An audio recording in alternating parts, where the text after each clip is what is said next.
welcome to today's lesson. I'm going to talk about note-taking. The contents of our lesson consist of note-taking forms, note-taking symbols, abbreviations, and the principles of note-taking. Taking effective notes in lectures and tutorials is an essential skill for university study.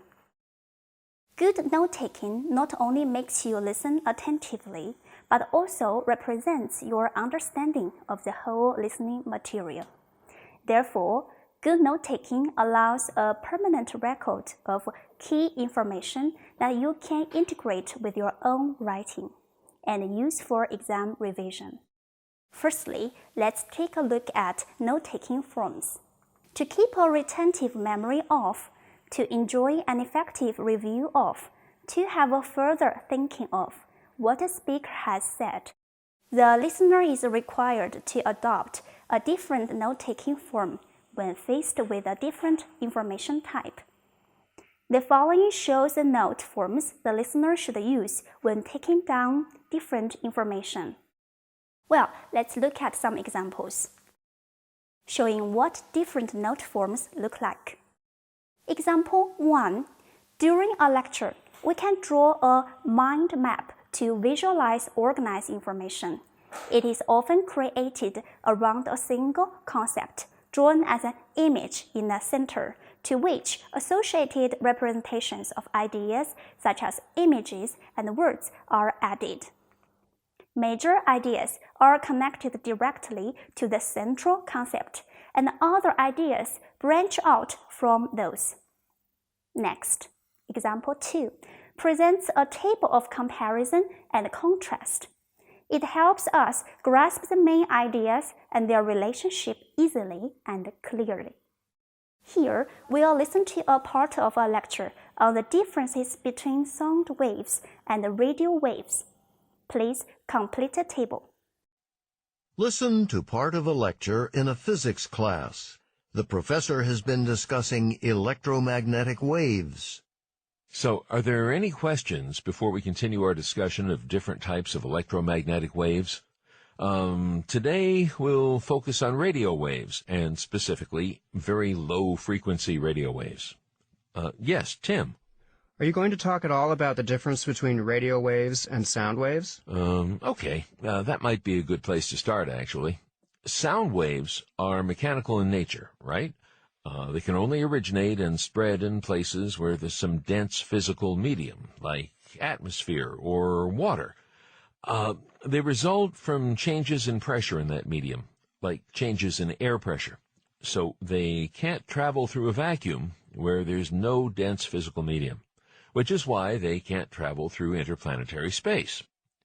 Radio waves, on the other hand, are fundamentally different from sound waves. They are electromagnetic. They result from oscillations of the electromagnetic field and don't need a physical medium. Example 3 provides a simple flow chart representing a process for dealing with a non-functioning lamp.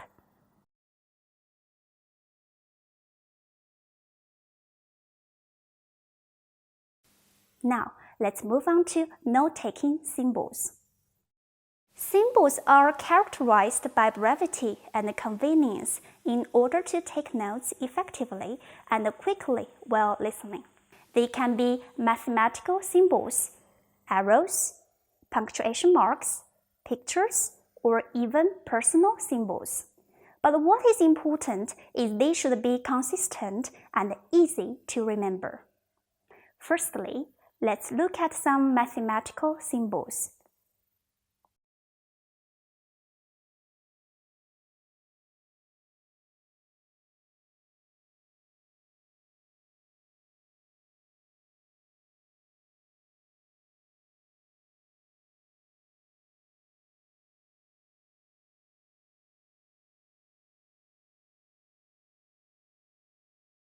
Next, this page shows some arrows to symbolize directions, increase, decrease, and so on.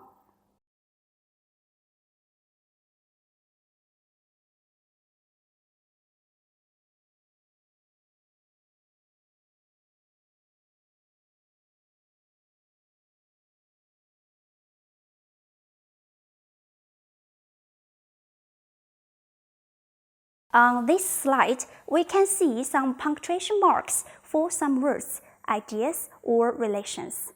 For instance, use column to stand for people say, tell, believe, or declare.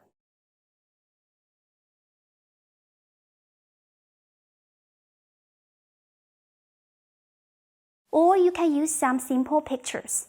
For example, the dollar sign can stand for finance or money. The happy face for happy, pleased, and satisfied.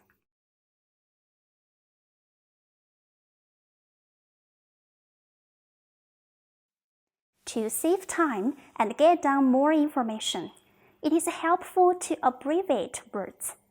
There are certain forms of abbreviations for some words and phrases, such as AL for although, BC for before Christ.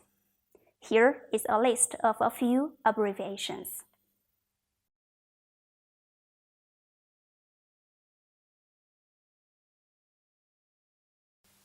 Now, let's move on to the principles of note-taking. When taking notes, you need to be selective. Decide what is important according to the speaker and according to your knowledge of the subject. Be brief. Use abbreviations and symbols. Be clear. Make sure the relationships between ideas are clearly related to each other when you read the notes sometime later. Until now, we have learned some useful note-taking skills. Let's practice. Please listen to a part of an art history lecture. Take your own notes on your notebook.